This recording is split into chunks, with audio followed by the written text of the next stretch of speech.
One more time, hello and welcome to a new series, a new journey, a new old adventure.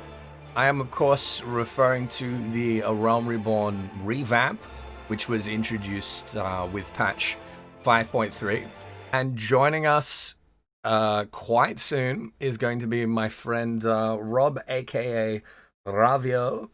A WoW Refugee who's just started playing. Yeah, my new character, his name is Gertha Smasher. Please don't report him. And he is a beefcake. He's a sexy slice of man candy. But he doesn't lean into the stereotype, all right? Okay? He's got the brains as well. He's an Arcanist. ARR Revamp, distilled, shortened, abridged, filtered Cliff Notes in a nutshell. How's that sound? Does that sound good? And I think the other thing is I will be doing some voices in this, but not all of them. There will be times when I want to do the voices and I want to like roleplay in a major way. And I'm not going to be consistent with that, like even a little bit. So it's going to be pretty chill. All right? For example, any excuse to voice a Rogadan, right? Now then, I'm sure you're itching to explore, but adventurers are required to register their presence in the city, and without a bit of local knowledge, you're likely to get your throat slit in some piss-stinking alley. So before you do anything else, get yourself out of the Drowned Wench and roll with the Adventurers Guild. What's the point of doing voices? No Kermit? I can't do a Kermit. It's not far. Just head straight down this street and speak with... No, I can't. I cannot do it.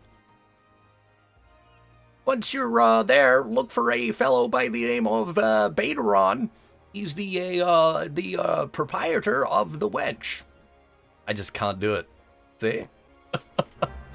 We'll have to get Mike in here to help me with the voices. All right. This fine upstanding young gentleman, dear departed grandma, sisters, nieces, cousins, closest companions, dogs, former roommates.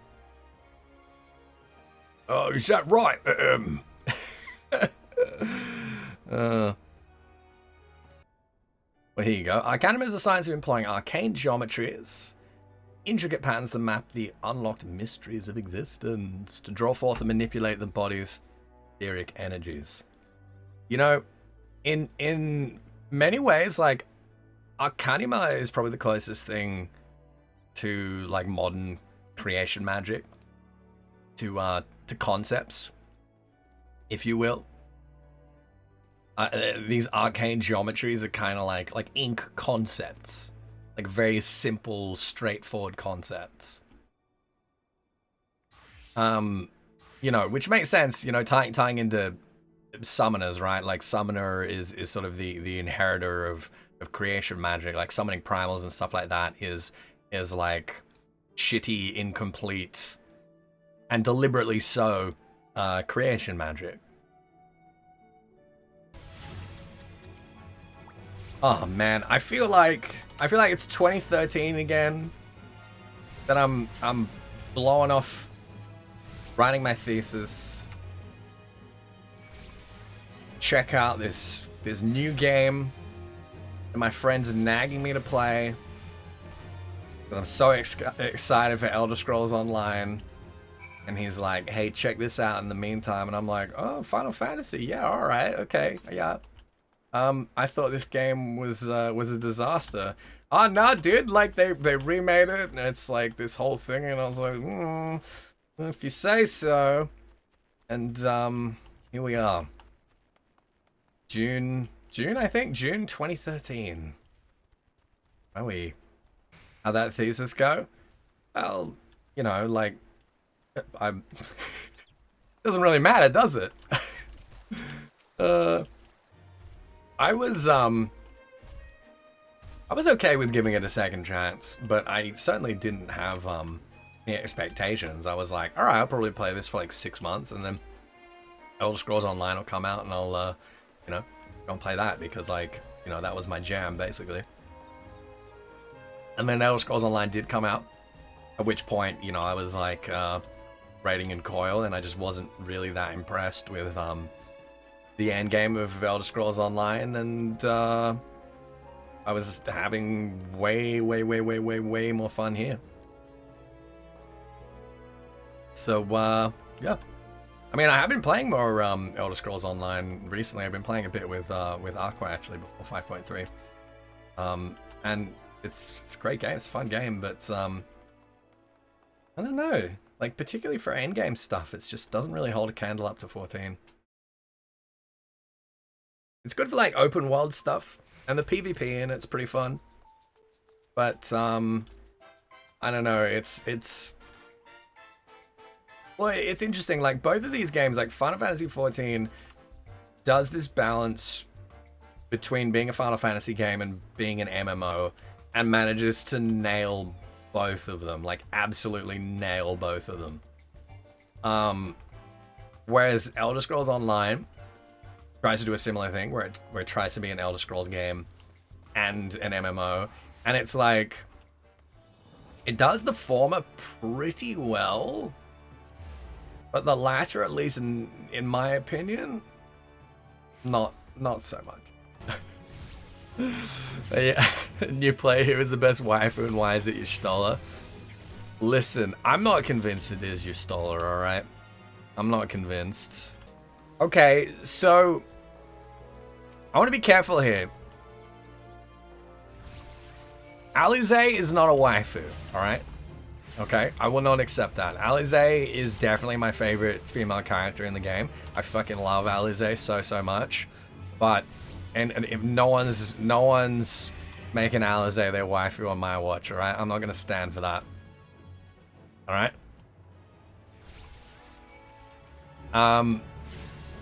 For that, I mean Merlwyb, right? Merlwyb, Moonbreeder, and Ephemera. No? Waifu isn't lewd though? Well, I mean, isn't it? Isn't it though? Isn't it? The character's an old dude. Eorzea has big daughter energies. I love it. Oh, I love Eorzea too. She's such a good character. How old is Eorzea even? Eorzea and Alphino were 16 at the beginning of A Realm Reborn.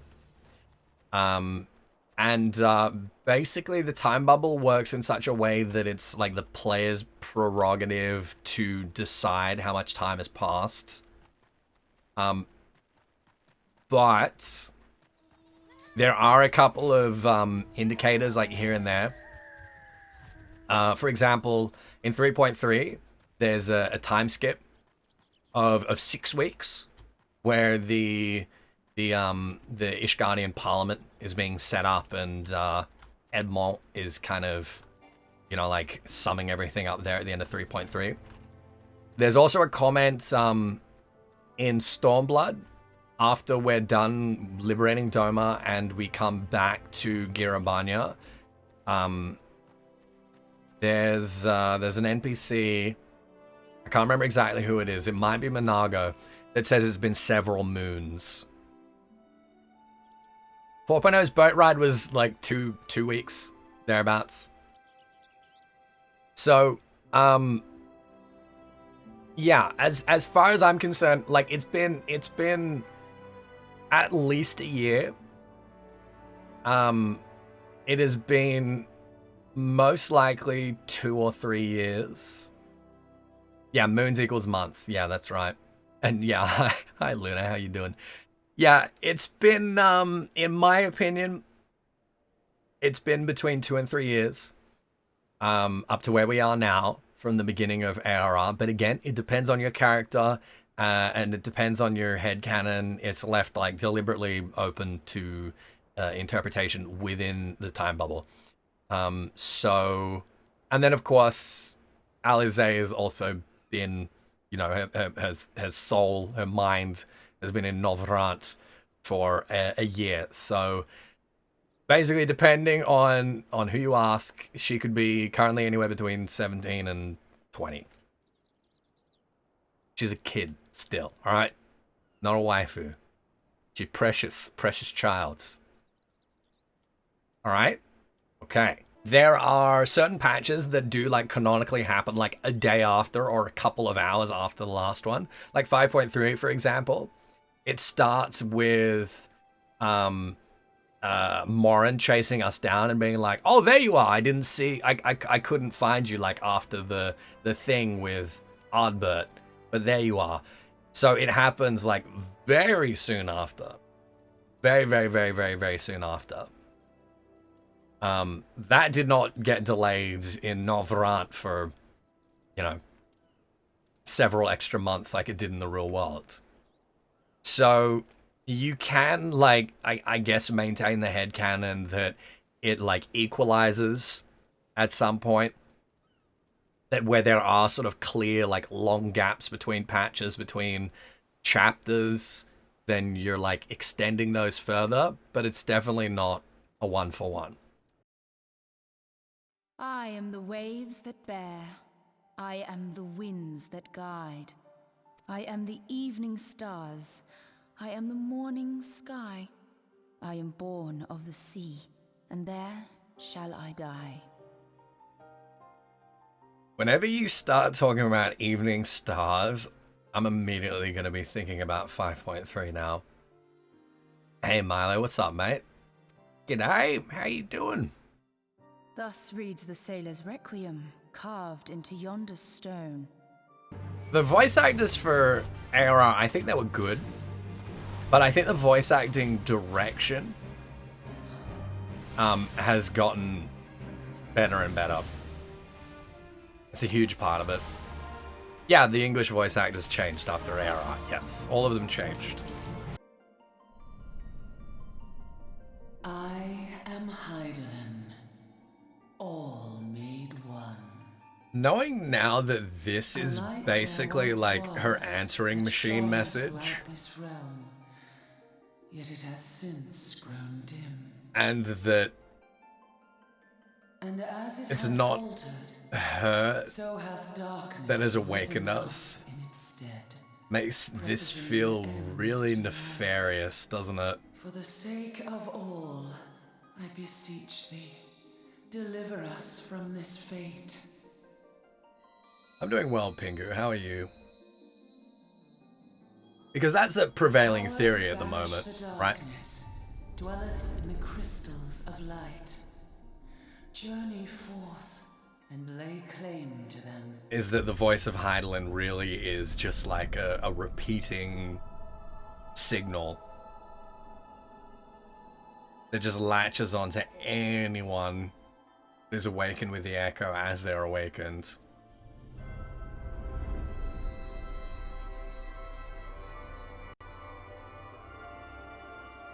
Isn't this a little different? Shall the crystals reveal themselves to thee? I mean, yeah, like it's different for the sake of exposition, sure, but if you want to give it some like a narrative purpose, I would just say that like the intensity of our echo. And look, we are seeing other people. And this might be, you know, like purely demonstrative rather than literal.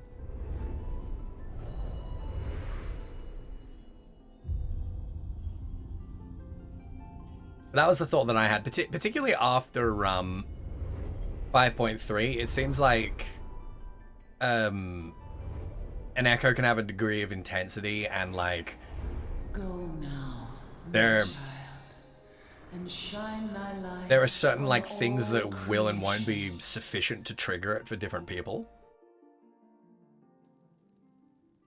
Do we know why we have that meteor vision now? Yeah, we do.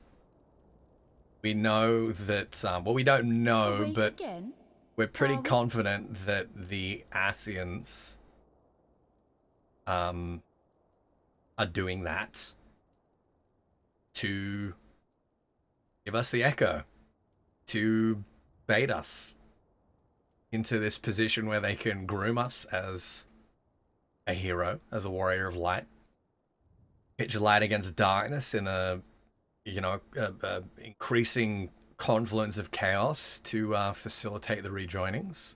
And Elidibus says, like, he baited us, you know, he groomed us. But he also didn't show up on the source until after 2.0. It might have been only then that we, like, got on their radar. They didn't use the Star Shower as a chance to give any of the Scions the Echo. Well, it didn't work on him. In 1.0, in the Echo cutscene, with Y'shtola confronting Thalman, and then getting intercepted by Travanchet, Star Shower appears there, and they do react to it. And they're like, what the heck? The heck is that? It's possible that that at one point or at various points, someone's tried to trigger the Echo in them, but it didn't work. And it didn't work in 5.2 either. Could I tell you about this thing I have in the bottom of my screen? Yes, I can tell you briefly about this thing I have in the bottom of my screen. We are partnered for the next month with Gamivo, which is an online store that sells game codes, CD keys, all kinds of stuff like that at generally like way better prices than you would get on places like Steam. And basically they offered to fling me a little bit of money if I give them some love. If you use time cards to subscribe to Final Fantasy XIV, particularly for European players, you will save like a couple of euros if you purchase them through Gamivo using my code, and you'll also give me some money as well. Well, they'll give me some money. So why not? Check it out. It's really helpful for the channel.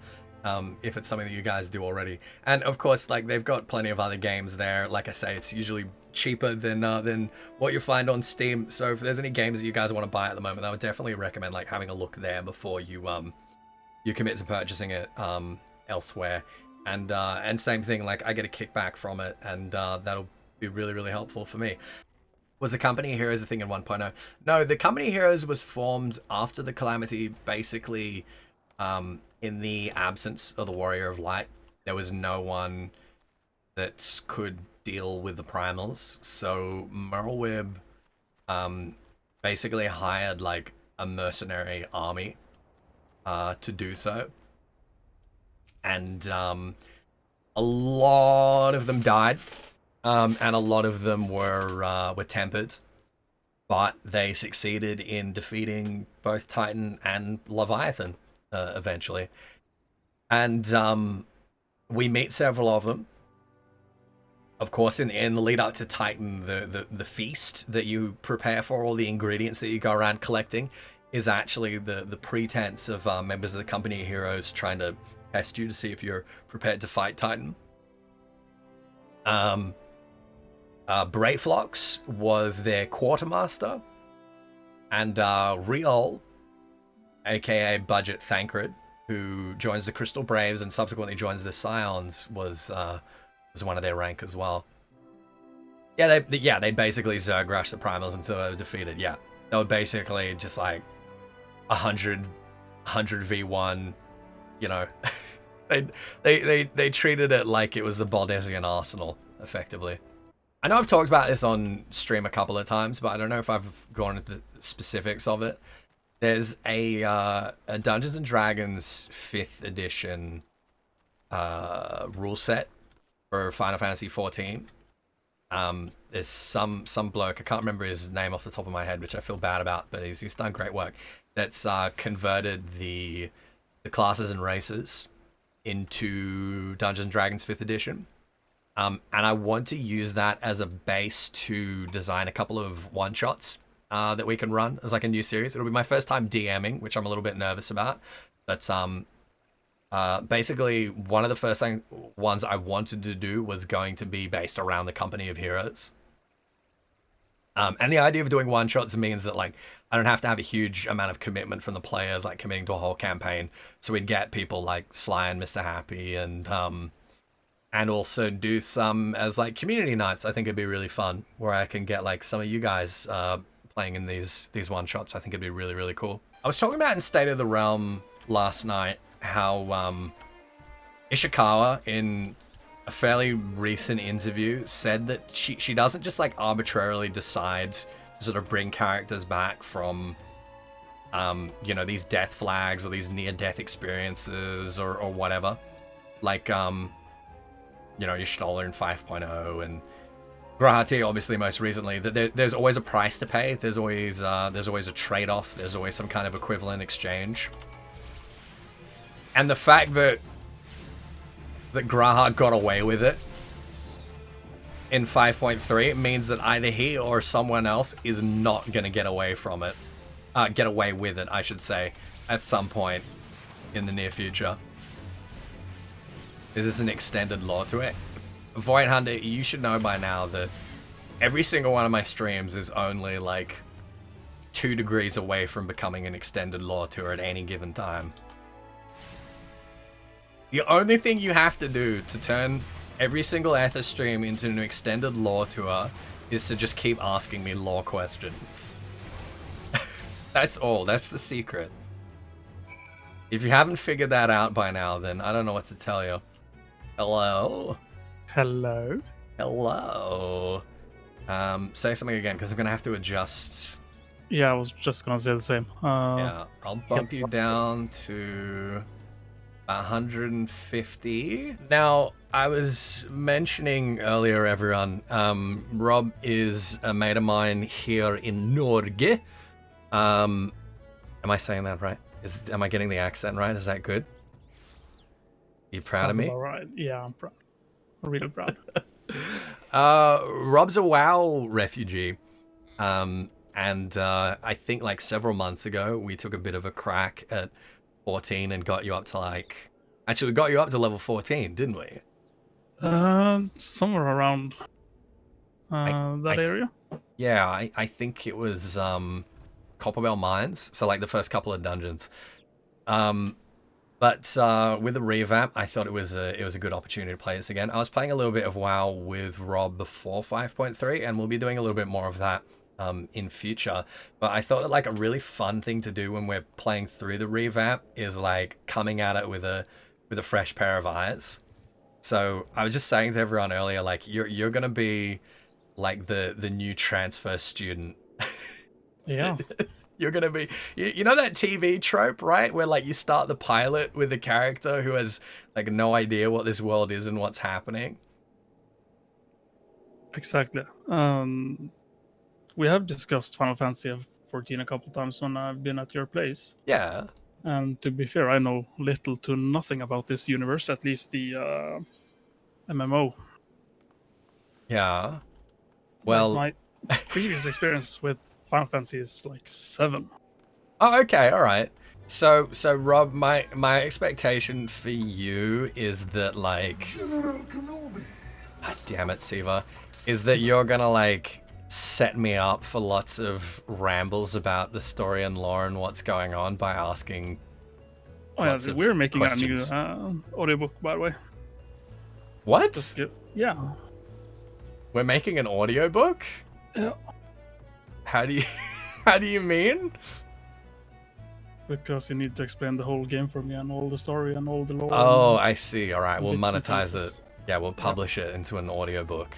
It'll be the Encyclopedia Eorzea unofficial companion guide Exactly. by Ethys and Ravio. Hell yeah.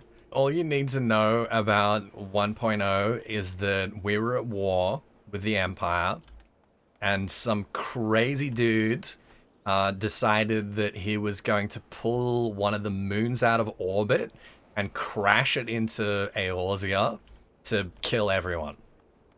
Okay. And we realized at the last minute that it's no moon, it's a space station, like literally. Literally, it was a space station of an ancient civilization, and inside it was a dragon primal called Bahamut that broke out and just fucked up everything. And this is 5 years later when things are sort of just starting to recover, basically. Okay. Yeah. So Yoshida came in and said, like, this game sucks. We need to remake it. We're going to destroy it both, like, literally and canonically and go back to the drawing board. I think she's supposed to be a sun cat. Yeah, she is. She's got like a very sort of moon cat skin tone and hair color, but she doesn't have the fangs. But then like so many of the sort of canonical sun cats, they gave the moon cat fangs to anyway. And it really followed the rules for Mikote clan assets. Actually, they don't for Hyur either. I mean, look at Lys and Minfilia. They're both canonically Highlanders. Monaga's old lady.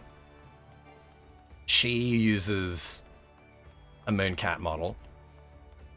And I think there might be some hints somewhere as to her, like, herself being a keeper of the moon. Should I change out the friendship circlet bonus XP? No, you want to wear that, so you can wear that until, I think, 25? Yeah, but wouldn't I gain more XP than you? No, because I am wearing aetheryte earrings that give me a bonus 30% when level 70 and below. Ah, okay. So I'm probably going to have So you to... have 10% more than me. Yeah, for a lot longer than you as well. Well, I'm gonna remember that for whenever we're doing World of Warcraft then. Oh, okay, all right. Yeah. Okay. I see how it is. I mean, I might end up like if I end up like out leveling you. We'll just see how it goes. Well, I don't think it's gonna matter. Like neither of us are gonna hit a wall.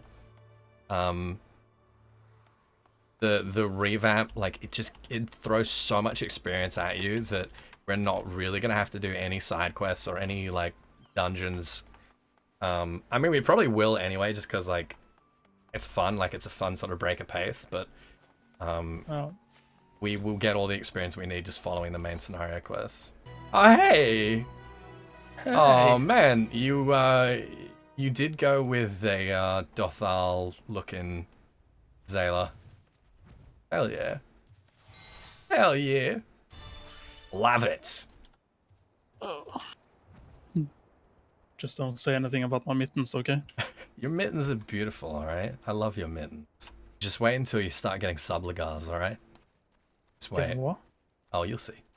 You'll see. You will see. I hope so, Sealroy. I really, really hope so. Well, thank you, Yumi. Oh, hey, Scale Puss, If what's somebody up? likes my mittens. Should I bother with the extra quests and everything? Nah. Have you worked out like how to identify which one's the MSQ? Like the icon? It's the blue background, tiered circle. Oh, Ostfjord. I get it. I get it. Because Ost is Noshk for cheese. And fear is fear a Noshk word? Fear.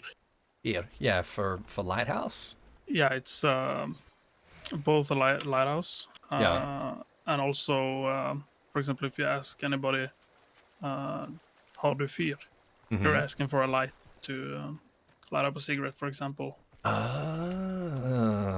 Okay, jag förstår. Okay, so Ostfjord is Cheese Lighthouse. Nice. Did play a solid month back in, what were we figure out? 2012 or 13. So I did a full month or something back in Bottle. You know, I'm always fascinated when I start talking about Norway and Norsk, like how many Norwegians like just appear in chat. It's so wild to me. There's only 5 million of you, and like every single one of you play Final Fantasy 14. Yeah. Oh, you got Defiance. Oh, that's your tank stance. Okay, so it's just the stance. Yeah, so you just generate extra and while you're in that stance. Yeah. So the only time you're not using that is when you're off tanking. Okay. Well, Norway is a kind of large country. If you look away from all the mountain and uninhabited places. We're only Norway, 5 million. yeah. Like, we're not even a small town in Asia or America. Yeah, like you're like the same population as Sydney, basically. Yeah. But Norway geographically is like the TARDIS, you know? Like it's not very big, but it takes like 12 hours to travel 20 kilometers, so it feels fucking huge. Yeah, it's interesting to me that like Danish and Norwegian and Swedish people, they can all understand each other even though they don't necessarily like speak each other's languages. You guys can all just like speak your own language and understand each other. Pretty wild.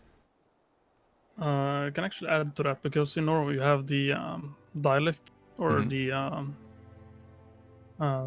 East Southern way of speaking. Yeah. So my dialect is easier for Swedes to understand, while the bokmål is more easier to Danish people because it's based off the Danish language back when we had the Danish king. Oh, that's interesting. Oh, it certainly makes While sense. mine is more based off the old dialects and the Norse, and because of the location back in the day, it wasn't influenced by the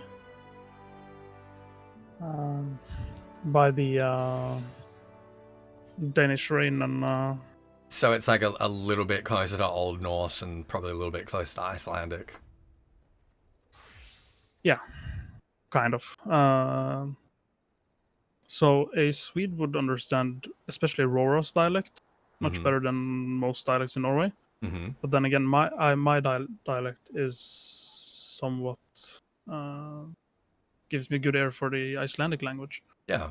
Also, the heritage and family history kind of helps. But yeah. In the end, yeah. Wait, was it Halfdan you're related to? No, it's Snorre Sturluson and. Oh yeah, that's right. You're related to Sturluson, yeah. Yeah, and the direct descendant of the king named Egil Skallagrimson. Yeah, that's right. Yes.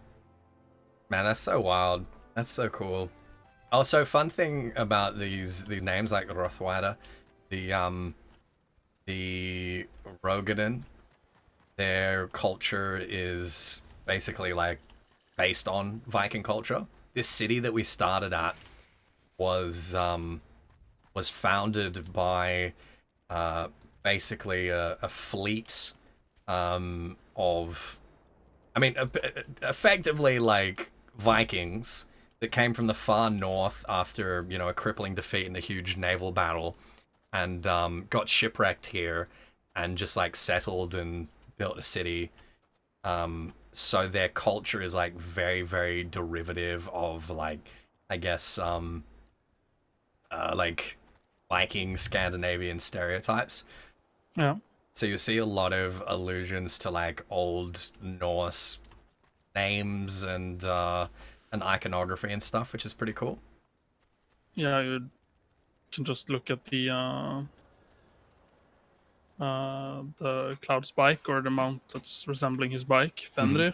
Yeah. Like, how more obvious can it get? Yeah.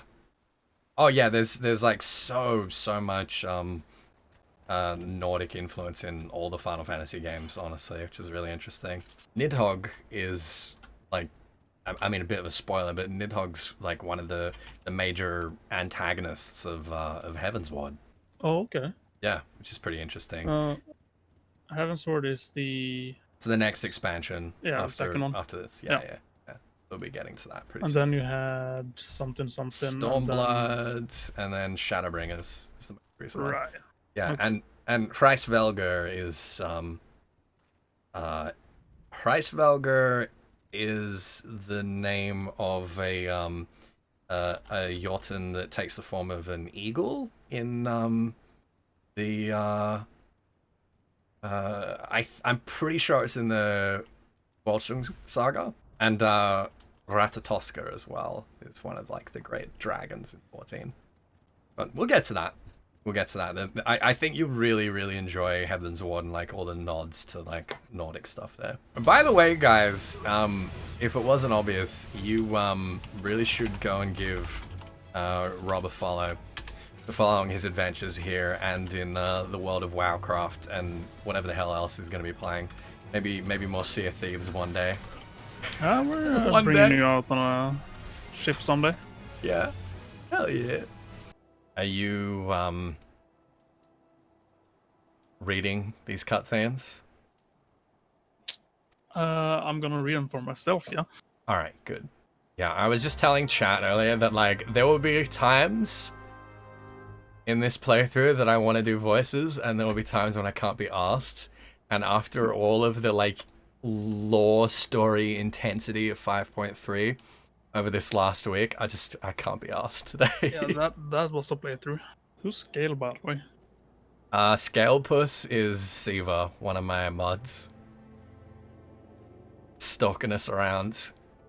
Because he's got nothing better to do. Invite you? I don't wanna. Alright, fine.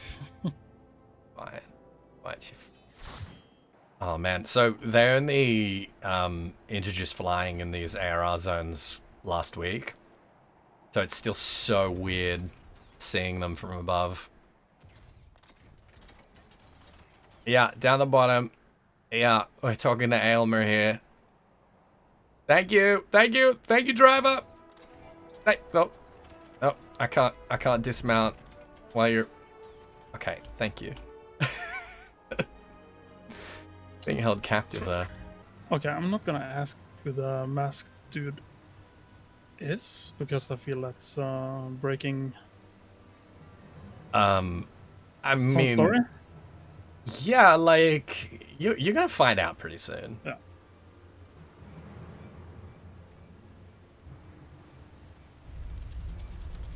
And you'll find out about the tattoo guys pretty soon as well.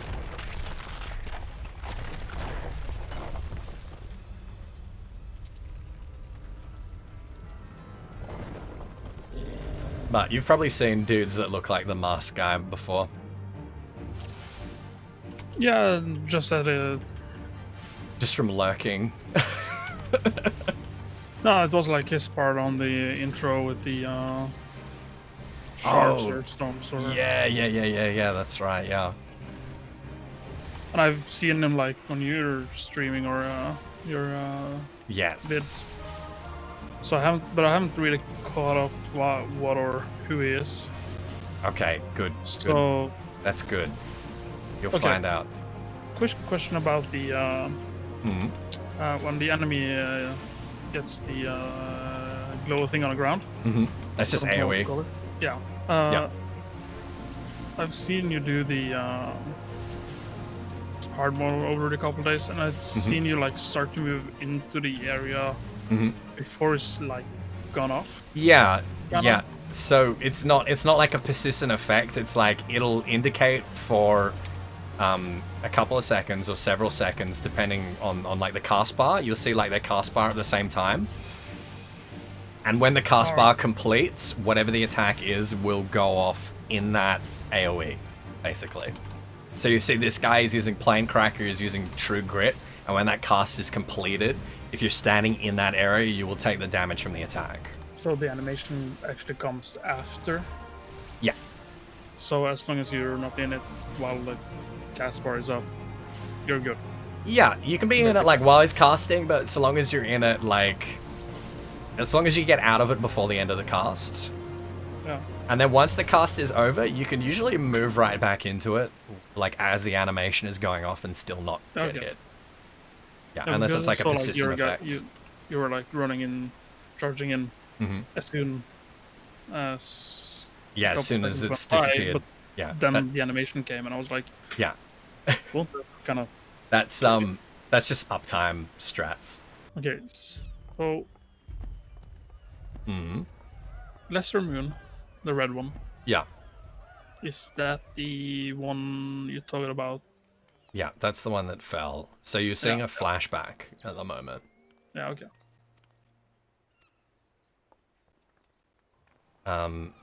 And that's happening because of some kind of power that's awakening in us. So the part about the tribes, people trying to summon a primal and whatnot, that's like the prior to the moon falling. That was happening a little bit prior, and it's been happening since. Basically, the primals are like the gods of these beast tribes, and they have learned over the last 10 or 15 years, basically, how to summon them. How to like create a sort of simulacrum, a form of their gods. So the botanist weapon dude is a pirate. Yeah, the guys here that work on the farm, they're all like, they were pirates, but they either got injured during the calamity, or they've like gotten old or whatever. And Merwib, the Grand Admiral of Limsa Limensa of the city, has basically like tried to keep them busy by reskilling them as farmers. Oh, okay. Yeah, but they're not like super happy about it. They miss being pirates. I was wondering about Sidolphus Orlando having some connection to Ralga, and Ramu having some connection to Ralga. And that may still be a thing. There may still be like something to that, particularly the Rama one. I think Rama is very, very likely like the Sylphic interpretation of Ralga. You know, in the same way that Azim is almost definitely the Zayla interpretation of Azema. And Sidolphus Orlando, like being called the Thunder God and having, a lot of those qualities or whatever, may have been, I suspect now was probably like named after Ralga and or Rama, given that epithet, because he had a lot of those qualities. Was almost considered like an avatar of Ralga. Yeah, so I was originally thinking that like the 12 might have been I guess like deified mythologies of old Warriors of Light and or Zodiac Braves, and that like Sidolphus Orlando might have been the genesis for Ralga, but I think it's more likely like the other way around at the moment. Because we also know that the 12 were known of and worshipped in some way during the Third Astral Era, during like early Allagan times, before Allag sort of abandoned any religion. I think after 5.3 we have a very good idea of who they are, more specifically, and you can look forward to a video of me like outlining that in the very near future. I'm a proper pleb when it comes to most games. I don't know, you're pretty sweaty when it comes to WoW. I'm not gonna argue. Whenever you talk about WoW, I can just like watch your neckbeard growing like in real time. It's beautiful. So yeah. I'm basically the World of Warcraft equivalent of you. Yeah, okay, yeah. Yeah? Yeah, alright. Yeah, okay, that's fair. That's reasonable. When you guys have an expansion or a big enough update, do you get a PTR beta? Nope. Whatnot? Nope. So whenever it drops, nobody knows either where, what, or how. Yeah, okay. Yeah. So the problem now is we've been waiting for Shadowlands since last year, basically. Yeah. And they did the alpha testing with the selected few, and now they've gone over to beta. I have a few friends who actually got the key for it. Yeah. Which are like really pushing all the content to like maximize and basically play it all now before it hits the That sucks though. I hate that. It's like, everything, you've seen everything, like all before the games even come out, like all of the like established raid strategies are made.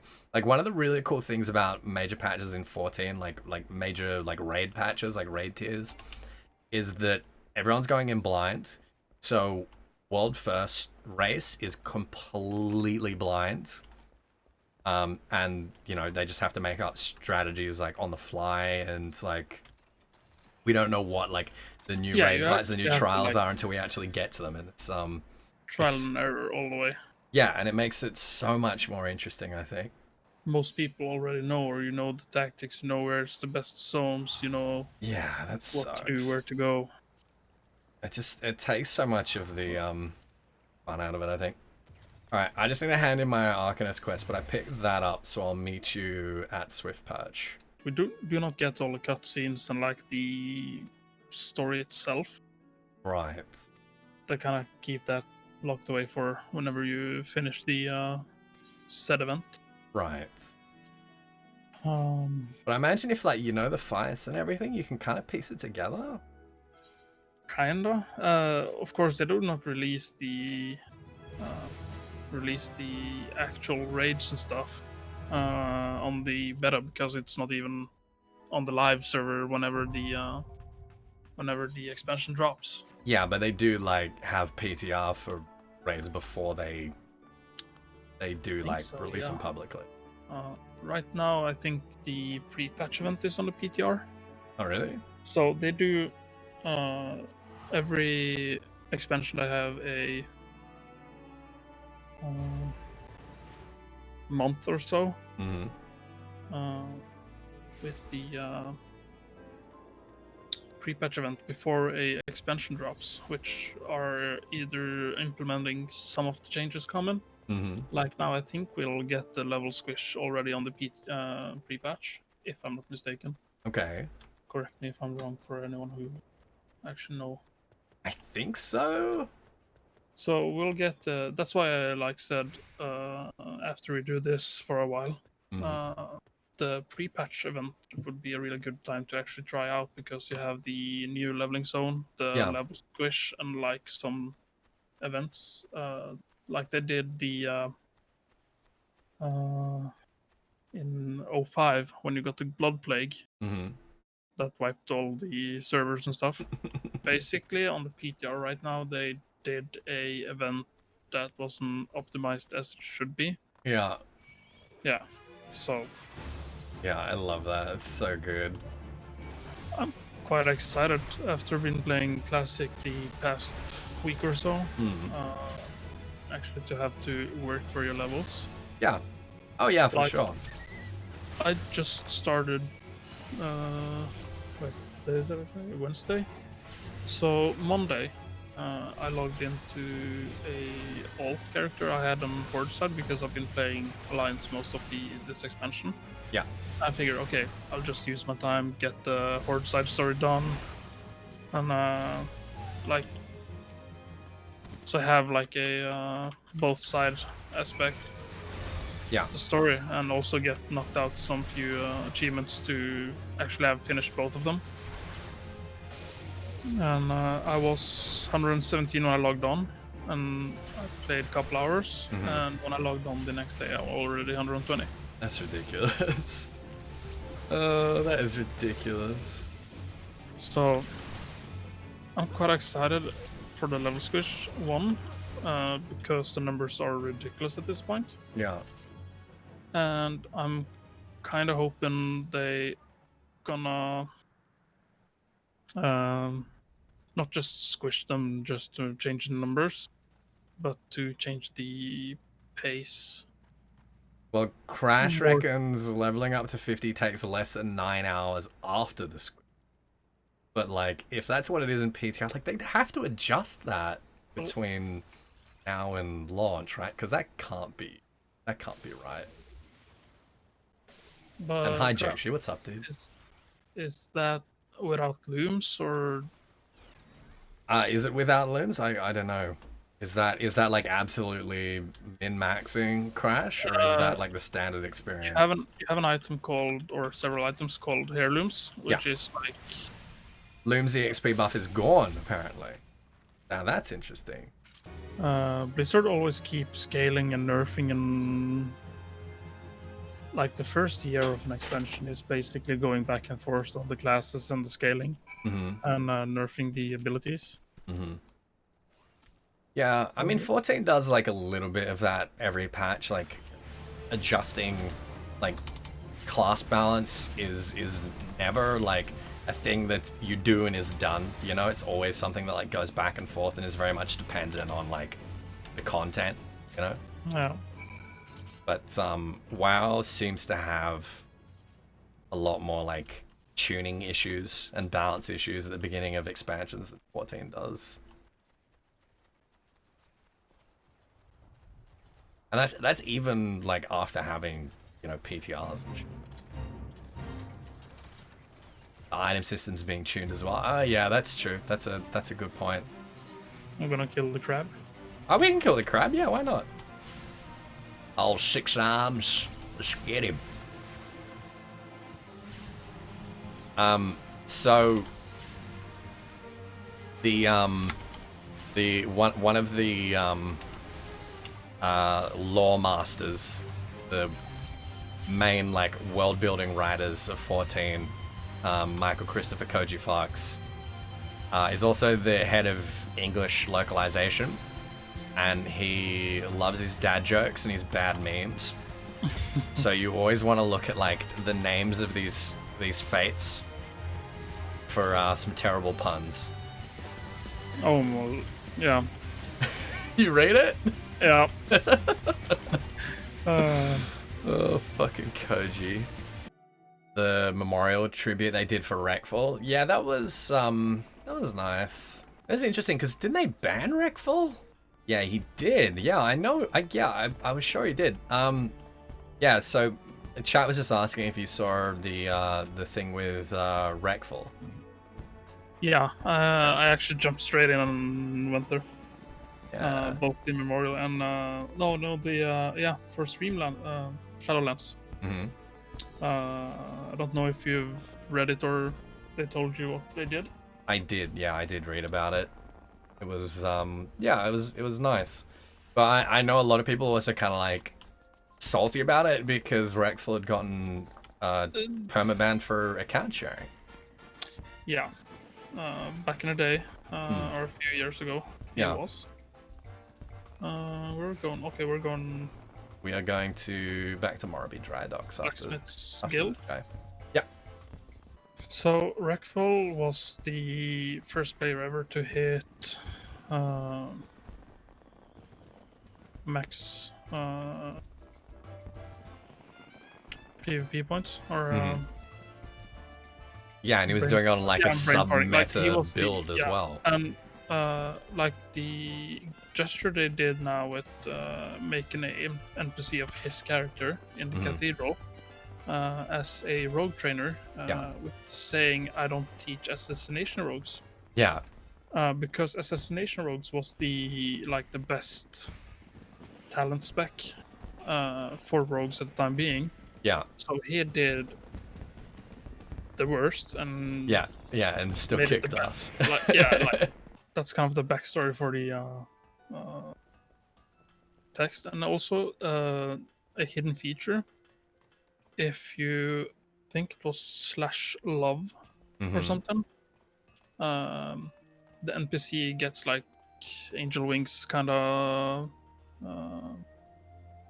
emote, and you can do several others slash emotes, which he will respond to. Oh, that's so sad. Man. Like, they didn't even say much when it all went down, so it's like kind of just doing it to please the crowd, I guess. Yeah, rather than making it like a big publicity stunt. Yeah, it's not a PR stunt, definitely. Or maybe. Oh, we're going back to Morrowby. To Morrowby Dry Docks. So if you hit if you click on the quest in the top right, you'll come up with a journal. Then you can hit map. It'll show you where it is, and you can just click on the nearest aetheryte. Being an NPC in 14 would be like the dream for me, but man, like not under those conditions. That's really sad. Now there is it here at Morby or is it at Aleport? There's an NPC named after a mate of mine who is like really, really active on the lore forums in 1.0. Man, it's kind of sad that this is the first ship. The Victory here that they're building is the first ship that has been built since the calamity of the new Thalassocracy Navy. It's named after Merlwyb's dead chocobo. And it's just stuck here in the time bubble. What's the story about this place?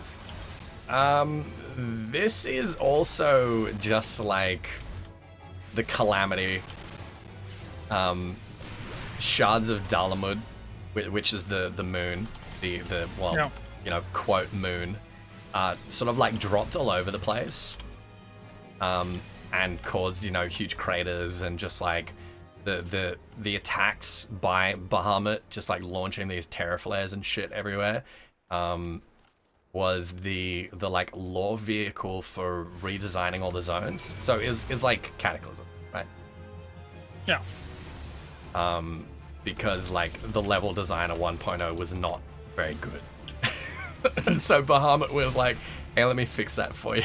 Let me make it more interesting. I feel like everything has been fixed since yeah. 1.0. Yeah. Imagine starting 14, the person who comes with you is a person who knows a fuck ton of lore. Yeah, I could charge good money for this, you know, Rob. Actually, I don't know if I'm like the best person to have with you or the fucking worst person to have with you, because you must feel like so in the deep ends. A matter of perspective, I guess. Yeah, I guess so. See, guys, like Rob has done such a good job, like being my tour guide for World of WoW, because he doesn't overload me with information. He just tells me what I need to know in like clear and concise language, and I have the like I do not have the capability of doing that. It's impossible. I can't do it. That's fine. It's fun. I gotta say though, I'm not sure if it's just me because I've been playing World of Warcraft since vanilla, or if the lore and story in general is just a more straight-lined, simple. In WoW? Yeah. Oh, it definitely is. Yeah. WoW, like the I guess like the world building of WoW was not really designed to outlast Warcraft 3. Warcraft 3. So like everything they've been doing since then has been like largely ad hoc and like filling in gaps and kind of teasing things out as much as they can. And there's been a lot of like a lot of retcons in WoW's lore over the years. Whereas 14, it's like the lore comes first, the world building comes first, and then everything's like built on top of it. Yeah. It's like right there on like the ground level. So it definitely makes the world a lot denser. I'm trying to be cognizant of not spoiling stuff that's like immediately in front of us, but stuff from like Shadowbringers we can talk about, and Rob is not gonna remember by the time we actually get to that. Why does my stream title say Aussie and Norway? Because I live in Norway these days. Been living in Norway for since the beginning of December. You know, when I first started playing Final Fantasy XIV, I was playing with a guy who named his character Minge Flaps, and took like 2.5 years for him to get reported for that. I guess because we were playing on Tonberry, on a Japanese server, where like the Australian players would just be like, and the Japanese players just wouldn't get it. Was Elidibus actually the first warrior of light? No. No. No, no, no, no, no, no, no, nope. Elidibus was empowered by the hero worship, basically, that was directed towards the warrior of light. These sort of hopes and, you know, dreams of salvation and stuff like that. and could use that to like fuel himself, to empower himself. So the form that he took when we fought him as a result was of this like, you know, super powered original warrior light. Does that make sense? No? Just me? Okay. Okay. It did not for me, at least. Good. That is good. I'm pleased to hear that. Wait, how the fuck are you a level ahead of me when I'm wearing when I'm wearing more bonus EXP than you are, you son of a bitch? What the fuck? What the shit? Where does all that prayer and hope go now? Either nowhere or to Big Z himself. You sound like a college professor. You know, sometimes when I'm talking about Law in 14, I feel like a college professor. And I have very mixed feelings about that. Perfectly honest. Ty, this is a really good question. I guess basically like the baseline ethereal density of souls. Okay, so the source, the world itself, our plane of existence, becomes denser with every calamity, and everything on it is denser as well. It has more ether in it. Souls are like very, very hollow on the shards. They take up, I guess you could think of it like they take up a percentage of the anima that is available on that shard. Yeah, it's just like everything becomes denser. Whether or not you live through it, your soul is, you know, being recycled through, well, the anima that makes up your soul is being recycled through the ages, and I don't know, it's just how it works. That's just the basis of Heidelin metaphysics. Our soul is still our soul in the live stream. No, when you die, ordinarily your soul re-enters the live stream and it's ground down into like basically atoms of anima, which are dispersed throughout the live stream, and then they will form together into another soul of the approximate density that will inhabit a new life form. There are exceptions to this. It seems that people with the echo are more like resilient within the live stream. They're not like just instantly obliterated into dust. And that it's possible that our soul has been like recycled more or less wholesale throughout the ages. And that like there is a variance in density, even of, you know, people on the source, and that has some influence.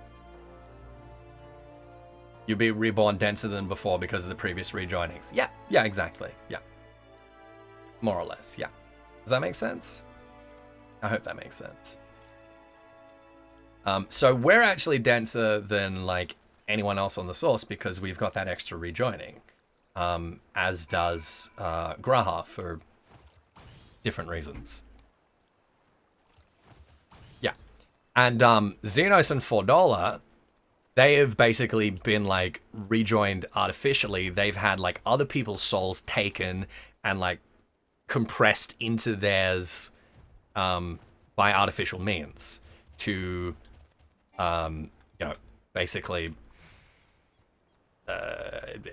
emulate that process and give them the echo and make them more powerful than they would be otherwise. I'm trying to like explain it in as simple terms as I can for you, Tyres, but no worries. What's Fordola even up to these days? Yeah, Fordola is rolling around with Arenvold. So Fordola is still in prison, but she's let out basically whenever a new like ARR primal shows up. She Arenvold's like her handler. Arenvold and her, with an escort from the Immortal Flames, will go and fight usually a free. But yeah, whatever primal threat. Basically doing like ARR Warrior of Light busy work. And then she goes back to her cell. Goes back to prison. Arenvold's a great character. Oh, he's so good. Actually, we're gonna meet Arenvold like pretty soon. Arenvold like went over a lot of people's heads, you know, like a lot of people didn't really pay much attention in ARR, but he's here. By the way, guys, I haven't shilled for a little while. I'm gonna do a shill real quick. In order to play Final Fantasy XIV, you guys all need game time. You know that. I know that. Everyone knows that. I mean, unless you're on the free trial, but you know, you run out of that eventually. I know a lot of you will use like a recurring sub through the MOG station. If you play on the European client and pay your sub in euros, you'll actually save like a couple of euros a month if you use Gamivo, and you will also like generate as much revenue for me as you spend on that game time.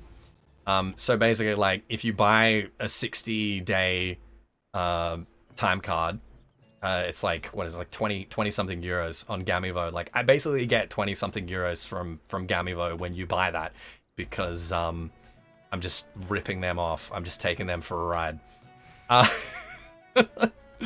So yeah, guys, consider doing that, because like it really benefits me. It really benefits the channel. Gamivo sells a lot of other, like, you know, game codes and time cards and stuff like that. They're very competitive. They'll give you like better prices than Steam for most things.